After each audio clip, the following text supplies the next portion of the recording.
नमस्कार दोस्तों, ट्रिकी गुरु अमित गुप्ता के YouTube चैनल में आज आपका फिर से स्वागत है। दोस्तों, आज के इस वीडियो में मैं आपको बताने वाला हूं UP triple S C PT की परीक्षा में किन सावधानियों का हमें ध्यान रखना चाहिए परीक्षा देने जाने से पहले। परीक्षा देने से पहले ये जरूरी बातें आप जान लें, नहीं तो आपको पछताना पड़ सकता है। और इस वीडियो में मैं आपको ये भी बताऊंगा बोनस टाइम आप कैसे प्राप्त कर सकते हैं, क्योंकि परीक्षा का समय तो 2 घंटा है, लेकिन इस ट्रिक की मदद से आपको मिलेगा 2 घंटा 10 मिनट, और परीक्षा के लिए 10 मिनट बहुत ही ज़्यादा होते हैं। तो बने रहे वीडियो में शुरू से लास्ट तक। तो देखिए, सबसे पहले तो इसमें सबसे महत्वपूर्ण जो मोस्ट इंपॉर्टेंट जानकारी है वो ये है कि डिस्ट्रिक्ट कोड, ये किसी छात्र का मेरे प्रवेश पत्र है, उसमें डिस्ट्रिक्ट कोड कुछ लिखा है 71, यहाँ पर लिखा है सेंटर कोड नेम 348। ये आपका कोड डिस्ट्रिक्ट और सेंटर के हिसाब से अलग अलग हो सकता है, लेकिन प्रवेश पत्र पर से देखकर इसको आपको एमआर सीट में नहीं भरना है। ये सबसे बड़ी जानकारी है, और ये खास इसलिए हो जाती है क्योंकि अधिकांश परीक्षाओं में जो प्रवेश पत्र पर डिस्ट्रिक्ट कोड और सेंटर कोड होता है वही लिखना होता है, लेकिन इस परीक्षा में ऐसा नहीं करना है। तो जो छात्र इस प्रवेश पत्र की जानकारी को नहीं पढ़ते हैं या एग्जामिनर के कक्ष निरीक्षक की बातों को ध्यान में रखे बिना पहले ही प्रवेश पत्र के आधार पे अगर वो सेंटर कोड भर देते हैं तो वो परीक्षा में भले ही 100 में 100 अंक प्राप्त कर ले, वो परीक्षा से बाहर माने जाएंगे। देखिए, यहाँ पर यूपी ट्रिपल एस सी ने अभ्यर्थियों हेतु विशेष सूचना जारी किया, और ये स्पेशल मोटे अक्षरों में लिखा हुआ है। बाकी सब सारी जानकारी पतले अक्षरों में, लेकिन ये मोटे अक्षरों में लिखा हुआ है। अभ्यर्थियों को सूचित किया जाता है कि उनके द्वारा ओएमआर उत्तर पत्रक में 4 अंकों की वही परीक्षा केंद्र कोड भरा जाएगा जो कि केंद्र अधीक्षक द्वारा परीक्षा प्रारंभ होने के पूर्व घोषित किया जाएगा, एवं कक्ष अंत निरीक्षक द्वारा अपने कक्ष में अभ्यर्थियों को सूचित करते हुए ब्लैक बोर्ड पर या व्हाइट बोर्ड पर अंकित किया जाएगा। प्रवेश पत्र में उल्लिखित जिला कोड 2 अंक का और परीक्षा केंद्र 3 अंक का केवल कार्यालय के उपयोगार्थ है, और इस विवरण को एमआर उत्तर पुस्तिका में नहीं भरा जाना है। यानी ये कह रहा है कि ये जो आपके प्रवेश पत्र में डिस्ट्रिक्ट कोड जो 2 अंक का है और सेंटर कोड जो कि 3 अंक का है, इसे नहीं भरना है, बल्कि जो 4 अंकों का वहां पे कक्ष निरीक्षक द्वारा बताया जाएगा वो भरना है। ये सबसे महत्वपूर्ण जानकारी हो गई। अब हम देखते हैं आगे। इस बात को आप भूलिएगा नहीं, ये पहला निर्देश है जिसमें कुछ खास बातें नहीं, इसे हम आगे बढ़ाते हैं। दूसरा निर्देश में थोड़ा सा काम की चीजें आपकी हैं। परीक्षा केंद्र पर परीक्षा प्रारंभ होने के निर्धारित समय से, जब भी आपकी परीक्षा होने का निर्धारित समय है उससे 2 घंटा पूर्व परीक्षा केंद्र के मुख्य प्रवेश द्वार पर आपको पहुंचना अनिवार्य है। परीक्षा प्रारंभ होने के आधा घंटा पूर्व मुख्य प्रवेश द्वार बंद कर दिया जाएगा। तो देखिए, यहां पर 2 घंटा पहले ही आपको परीक्षा सेंटर पर पहुंच जाना है, और आधा घंटा पहले ही आपका जो द्वार है वो बंद हो जाएगा, यानी आपको एंट्री नहीं मिलेगी। यानी कि आप यहां पर कहना यह है कि आप 2 घंटा पहले परीक्षा केंद्र पर पहुंच जाए निश्चित रूप से। अब यहां पर देखिए क्या जानकारी है। यहां पर जानकारी है कि प्रत्येक अभ्यर्थी को कोविड प्रोटोकॉल, मेन जानकारी यहां पर है कि बिना मास्क के प्रवेश वर्जित है, जो कि आपको पता है, लेकिन हो सकता है जल्दीबाजी में आप मास्क घर पे भूल जाए, तो मास्क निश्चित रूप से लेकर जाएगा, नहीं तो परीक्षा हॉल के बाहर भी बेचने वाले मिल जाएंगे, आप चाहें तो 20 रुपया में खरीद भी सकते हैं। तो इस भागम भाग से बचने के लिए एक निश्चित रूप से मास्क अपने पास रखिएगा, और चाहे तो एक छोटा सा सैनिटाइजर भी रख सकते हैं। यह अनिवार्य नहीं है, लेकिन आपके स्वास्थ्य के लिए यह सही रहेगा। अब चौथी जानकारी, परीक्षा केंद्र में प्रवेश के पूर्व अभ्यर्थियों की सुरक्षा की जांच की जाएगी। अभ्यर्थी आयोग द्वारा निर्गत प्रवेश पत्र और अपनी फोटो पहचान पत्र यानी आईडी प्रूफ, प्रवेश पत्र तो सब लोग ले ही जाते, कोई भूलता नहीं, लेकिन उसके साथ साथ फोटो युक्त पहचान पत्र, यानी ऐसा पहचान पत्र जिसमें आपकी फोटो लगी है। उसमें क्या क्या हो सकता है? Aadhaar card, driving license, passport, PAN card या मतदाता पहचान पत्र की मूल प्रति इनमें से किसी एक की मूल प्रति ले जाना है, और छाया प्रति भी ले जाना है, यानी फोटोस्टेट भी ले जाना है। और इसके साथ साथ नवीनतम पासपोर्ट साइज की 2 फोटो ले जाना है। एक नहीं, 2 फोटो ले जाना है। कोशिश करिएगा कि फोटो वही हो जो आपने आवेदन करते समय दिया था। तो याद रखना है कि यहां पे मैं आपको यह सलाह देता हूं कि आप एक के बदले में 2 आईडी प्रूफ अगर आपके पास है तो रख लीजिए, ताकि अगर एक में कोई फोटो में स्पष्ट दिखाई न दे रहा हो तो दूसरे वाले आईडी प्रूफ से काम चल जाए। यहां पर देखिए फिर से नीचे लिखा गया, यानी कि परीक्षा में आपको क्या क्या ले जाना है, प्रेस पत्र ले जाना है और आईडी प्रूफ मूल रूप से ले जाना है, और उस पहचान पत्र की आईडी प्रूफ की फोटो कापी एक, और 2 पासपोर्ट साइज की फोटो तथा काला या नीला बॉल पॉइंट पेन ले जाना है।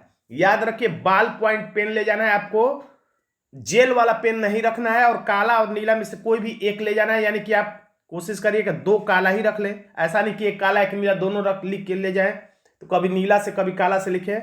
ज्यादा अच्छा रहेगा कि आप 2 काला पेन रख लें, और उसमें भी एक पेन कम से कम मोटा चलने वाला चाहिए, जिससे कि आपको गोला करने में जल्दी से गोला हो जाए, और एक पतला पेन काला ले लीजिएगा, जिससे कि आप अनुक्रमांक नाम वगैरह लिख सकें। अब पांचवी जानकारी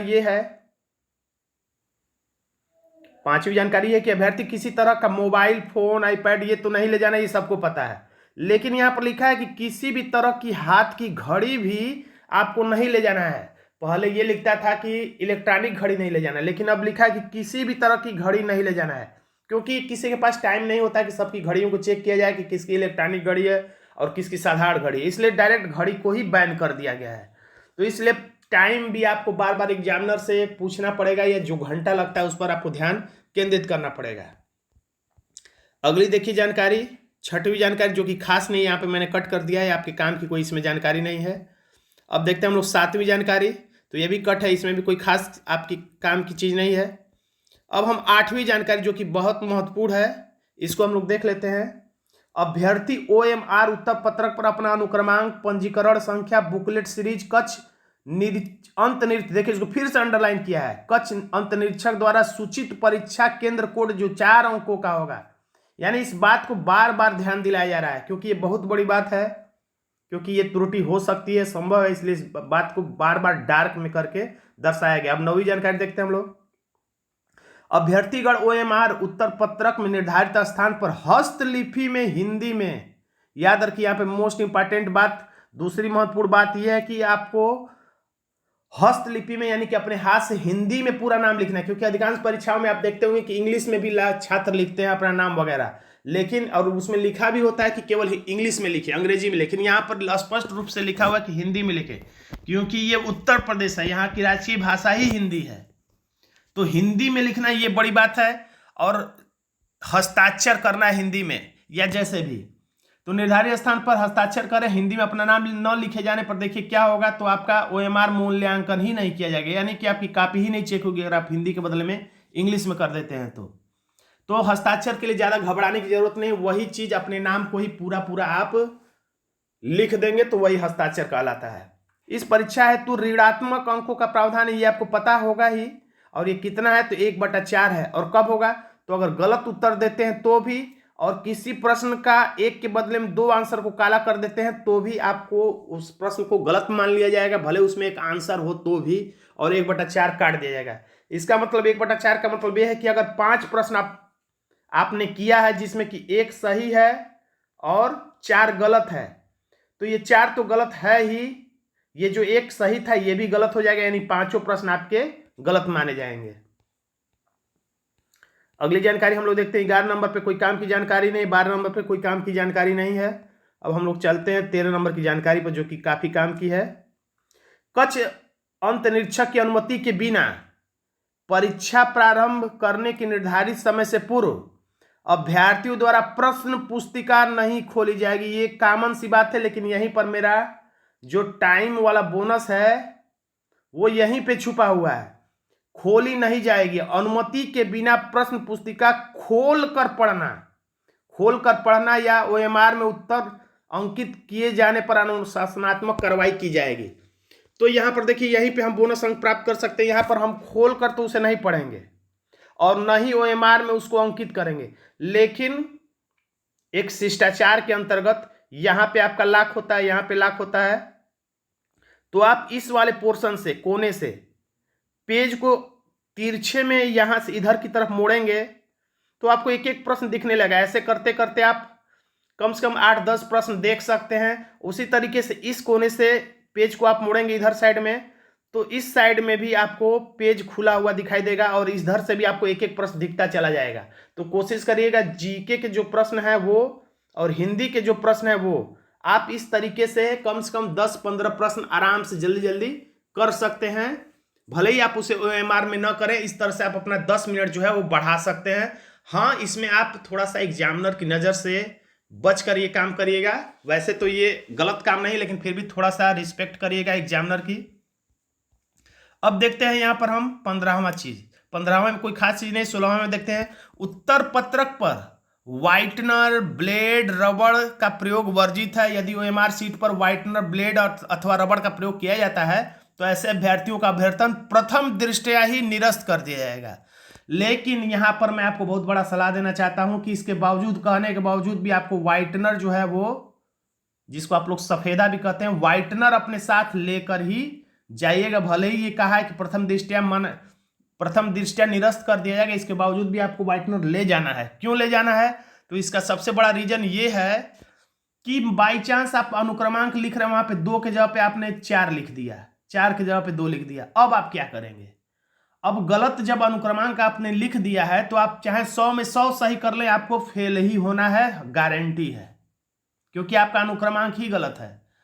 लेकिन अगर आपने व्हाइटनर लिया है, आप 2 को 4, 4 को 2 अगर फिर से संशोधित कर देते हैं, व्हाइटनर लगा के मिटा के फिर से आप अगर सही कर देते हैं, तो एक उम्मीद बनी रहेगी 50% कि आपकी कॉपी जच जाए, यानी कि जच भी सकती है। लेकिन अगर गलत हो जाएगा तब तो आपका 100% गलत ही हो जाएगा। यानी कि व्हाइटनर रखना है कोई बहुत बड़ी भूल होने पर उसका प्रयोग करने के लिए। लेकिन इसका मतलब ये नहीं कि कोई आंसर गलत हो जाए तो उसे आप सुधारने के लिए प्रयोग करें, ऐसा कदापि ना करें। केवल अनुक्रमांक या महत्वपूर्ण जानकारी गलत जो हो जाए उसको सही करने में व्हाइटनर का प्रयोग आपको करना चाहिए। अब 18वीं जानकारी देखिए क्या है। परीक्षा समाप्त होने के उपरांत अभ्यर्थी केवल OMR उत्तर पत्रक की तृतीय प्रति अपने साथ ले जा सकता है। तो आप ध्यान दीजिएगा, यानी 3 पत्रक होंगे, उसमें 2 तो जो है वो तो एग्जामिनर आपसे ले लेगा, तीसरा जो सबसे लास्ट में होगा, ध्यान से देखिएगा, उस पर परीक्षार्थी पत्रक या छात्र पत्रक ऐसा कुछ करके लिखा रहेगा, उसे आप सावधानी से आराम से अलग कर लीजिएगा। एग्जामिनर से अगर कंफ्यूजन हो तो एग्जामिनर से पूछ लीजिएगा कि कौन सा रखना है और कौन सा जमा करना है। अगर जो एग्जामिनर को जमा करना है वो आप अपने साथ घर ले आते हैं तो आपके ऊपर FIR भी हो सकता है और आपकी कॉपी भी चेक नहीं होगी। अब दूसरा 19 में लिखा है कि अभ्यर्थी किसी दशा में मूल OMR की द्वितीय प्रति या प्रश्न पुस्तिका, देखिए यहां ध्यान दीजिए, प्रश्न पुस्तिका अपने साथ नहीं ले जाएंगे। यानी इस एग्जाम में एक नया चीज ये भी है कि पेपर भी आपको घर ले आने के लिए नहीं मिलेगा, पेपर भी आपसे जमा करवा लिया जाएगा। इसी के एवज में 20 नंबर में लिखा है कि परीक्षा समाप्ति के 24 घंटे के अंदर सभी सीरीज के प्रश्न पुस्तिकाएं आयोग की वेबसाइट पर अभ्यर्थियों के अवलोकनार्थ एवं प्रयोग हेतु अपलोड कर दी जाएगी। यानी कि पेपर भी आपको नहीं मिलेगा, पेपर भी ले लिया जाएगा, सिर्फ आपको एक OMR सीट की अंतिम तृतीय प्रति ही मिलेगी। इसलिए पेपर भी जमा करके आइएगा, घर ले आने का प्रयास नहीं करेगा, नहीं तो आपकी कॉपी चेक नहीं होगी। और इन सभी बातों के साथ मैं आपको यह भी सलाह देना चाहता हूं कि अगर, क्योंकि कुछ लोगों के जो एग्जामिनेशन सेंटर हैं लास्ट समय में बदले हैं, तो जो लोग 3 दिन पहले ही प्रवेश पत्र निकलवा चुके थे, वे लोग खास तौर से अपने मोबाइल में एक बार चेक कर लीजिएगा कि कहीं आपका परीक्षा सेंटर तो नहीं बदला है। अगर बदला है तो दोबारा अपना प्रवेश पत्र डाउनलोड कर लीजिएगा। और इसके साथ साथ आप सभी लोगों को UP SSSC PET परीक्षा के लिए हार्दिक शुभकामनाएं और बेस्ट ऑफ लक। धन्यवाद दोस्तों।